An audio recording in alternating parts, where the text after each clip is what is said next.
ये कहानी उन लोगों के लिए है जो कि सीधी सादी ज़िंदगी जीना चाहते हैं, सभी का अच्छा चाहते हैं, लेकिन कुछ लोग उनके इसी अच्छेपन का, उनके इसी सीधेपन का फ़ायदा उठाते हैं। उन्हीं लोगों के लिए कहानी है। एक बार गौतम बुद्ध अपने कुछ शिष्यों के साथ में बैठे हुए थे और तभी राजा अजातशत्रु वहाँ पहुँचते हैं और भगवान बुद्ध से कहते हैं, जब से मैंने आपके द्वारा बताए गए मार्ग पर चलना शुरू किया है तब से कुछ लोग मेरी शांति का गलत फ़ायदा उठा रहे हैं। जब मैं आपके द्वारा बताए गए मार्ग पर नहीं चलता था तो सब मुझसे डरते थे, क्योंकि मैं एक निर्दयी था, किसी को भी सजा देने से या फिर मारने से डरता नहीं था।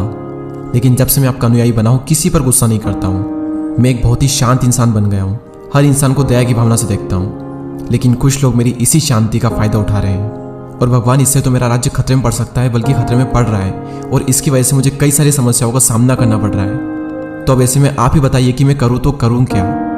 और ये सब सुनने के बाद भगवान बुद्ध ने उस राजा को एक कहानी सुनाई और वो कहानी कुछ इस प्रकार है। एक बार की बात है, एक गांव के पास एक घना जंगल था और उस जंगल में एक बहुत ही सुंदर पेड़ था, लेकिन उसी पेड़ के नीचे एक सांप का बिल था और वहाँ एक बहुत ही जहरीला सांप रहता था और वो सांप कई बार तो बिना किसी कारण के लोगों को डस लेता था। जरा सी हलचल होती वो बाहर आता और लोगों को डस लेता था और कई बार उसके डसने की वजह से लोगों की मौत तक हो जाती थी और इसीलिए हर कोई वहाँ जाने से डरता था। लेकिन एक दिन एक साधु उस गाँव से गुजर रहे थे और गुजरते गुजरते उनकी नज़र उस सुंदर पेड़ पर पड़ी और उन्होंने निश्चय किया कि वो आज इस पेड़ की छांव में ध्यान करेंगे। वो उस पेड़ के पास में जाकर बैठे और तभी एक आदमी की नज़र उस साधु पर पड़ी। वो आदमी साधु के पास गया और बोला, महात्मा आप यहाँ क्या कर रहे हैं? सब लोग यहाँ आने से डरते हैं और जो भी आता है वो चुपचाप निकल जाता है। क्या आपको नहीं पता कि यहाँ पर एक बिल है जिसमें एक बहुत ही जहरीला सांप है, जिसके काटने की वजह से कई बार लोगों की मौत तक हो जाती है? ये सुनकर वो साधु मुस्कुराए और ध्यान करने के लिए बैठ गए और जब वो ध्यान कर रहे थे तब थोड़ी देर में वो सांप बिल से बाहर निकला और फुफकारने लगा। उस सांप के फुफकारने की आवाज़ से वो साधु ध्यान से उठ गए और उन्होंने देखा कि वो सांप उन्हें डसने ही वाला है। तभी साधु ने उस सांप की आंखों में देखा और आंखों में देखकर एक मंत्र बोला और मंत्र बोलकर उस सांप को अपने वश में कर लिया और उस सांप से बात करने लगा। और तभी उस सांप ने कहा, महात्मा आपको मुझसे डर नहीं लगता? हर कोई मुझसे डरता है और कई लोग तो मेरे डर की वजह से यहाँ पर आते तक नहीं है। ये सुनकर वो संत मुस्कुराए और बोले, इसमें डरने की क्या बात है? मैं किसी चीज़ से नहीं डरता, बल्कि मौत से भी नहीं, और बल्कि डरते तो तुम हो कि तुम्हें कोई मार ना दे, इसलिए तुम लोगों को डसते हो। और ये सुनकर वो सांप दंग रह गया और बोला, महाराज यहाँ पर जो कोई भी आता है, कुछ लोग तो मुझे मारने की कोशिश करते हैं और कुछ लोग मुझसे डर करके भाग जाते हैं, लेकिन मुझे आज तक आप जैसा कोई नहीं मिला जो कि मुझसे भी ना डरता हो। और ये कहकर उस सांप ने अपना सर साधु के कदमों में रख दिया और बोला, महात्मा आपने बिल्कुल सही कहा कि डरता तो मैं हूँ और अपने डर की वजह से मैं लोगों को मार देता हूँ। मुझे ऐसा नहीं करना चाहिए था।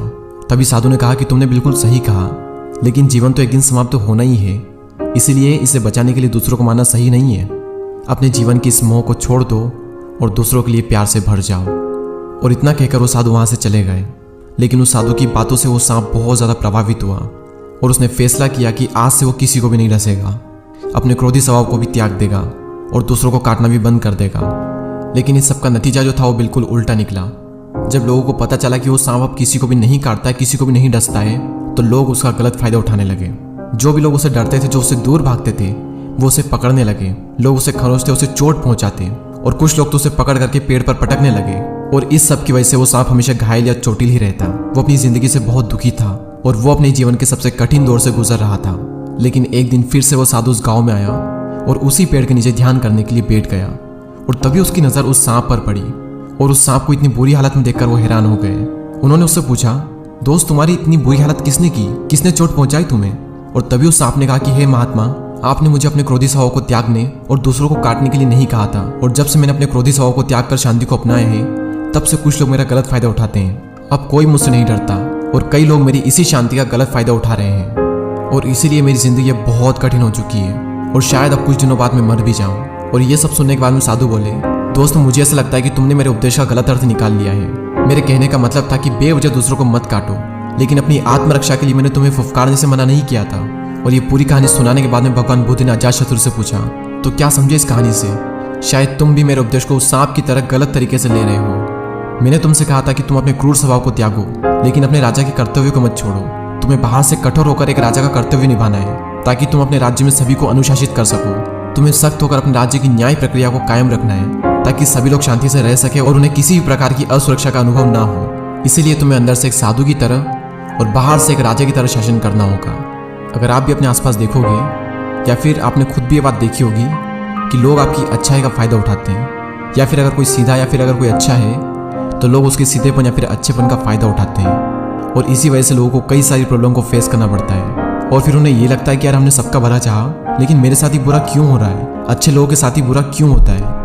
ऐसे लोगों को इस कहानी से ये समझना चाहिए कि अगर आप एक सीधे और शांत इंसान हो तो लोग आपका फ़ायदा उठाएंगे ही सही, और हो सकता है कि लोग आपका गलत तरीके से उपयोग करें। इससे में आपको सिचुएशन के अकॉर्डिंग बिहेव करना होगा। जहाँ पर गुस्सा करने से चीज़ें कंट्रोल में होती है वहाँ पर गुस्सा करने में कोई बुराई नहीं है। आप बिना अपने पीस ऑफ माइंड की चिंता किए सिचुएशन के अकॉर्डिंग जैसा आपको बिहेव करना चाहिए वैसा करो। जहाँ आपको लगता है कि यहाँ पर मुझे बोलना चाहिए वहाँ पर बोलो। जहाँ आपको लगता है कि यहाँ पर मुझे गुस्सा करना चाहिए तो वहाँ पर गुस्सा करो। जहाँ आपको लगता है कि यहाँ पर मुझे विरोध करना चाहिए तो वहाँ पर विरोध करो। जैसे एक एक्टर की तरह जो कि एक्टिंग करता है गुस्सा करने के, लेकिन वो अंदर से गुस्सा नहीं होता है क्योंकि उसे पता होता है कि ये तो सिर्फ मूवी का एक पार्ट है। अगर यहाँ पर गुस्सा नहीं करेंगे तो मूवी से बाहर निकाल देंगे या फिर अगली बार कोई मूवी मिलेगी भी नहीं। इसलिए उन्हें अपनी ओर से बेस्ट एक्टिंग करनी होती है, फिर वो चाहे रोने की हो, हंसने की हो या फिर गुस्सा करने की हो। अंदर से वो कैसा फील कर रहे हैं किसी को पता नहीं, लेकिन उन्हें एक्टिंग करनी है गुस्से की, हंसने की या फिर रोने की, किसी भी तरह की, तो वो करेंगे। ठीक उसी तरह अगर आपको इस युग में सही से जीना है तो सारे रूल्स को भुला करके परिस्थिति के हिसाब से आपको एक्ट करना होगा। और अगर हो सके तो मेरी इस बात को लिख करके रख लो, अंदर से शांत, सीधे और सरल रहो, लेकिन बाहर से तेज, तर्राट और स्मार्टली बिहेव करो। ये कहानी और अगर ये वीडियो पसंद आया हो तो इस वीडियो को शेयर करें उन लोगों के साथ में जिन्हें आपको लगता है कि ये बहुत सीधे हैं और लोग इनकी सीधेपन का फायदा उठाते हैं। और ऐसे ही और वीडियोस को देखने के लिए सब्सक्राइब करके बेल आइकन को प्रेस करें। मैं आपसे मिलूंगा अगले वीडियो में। जय हिंद।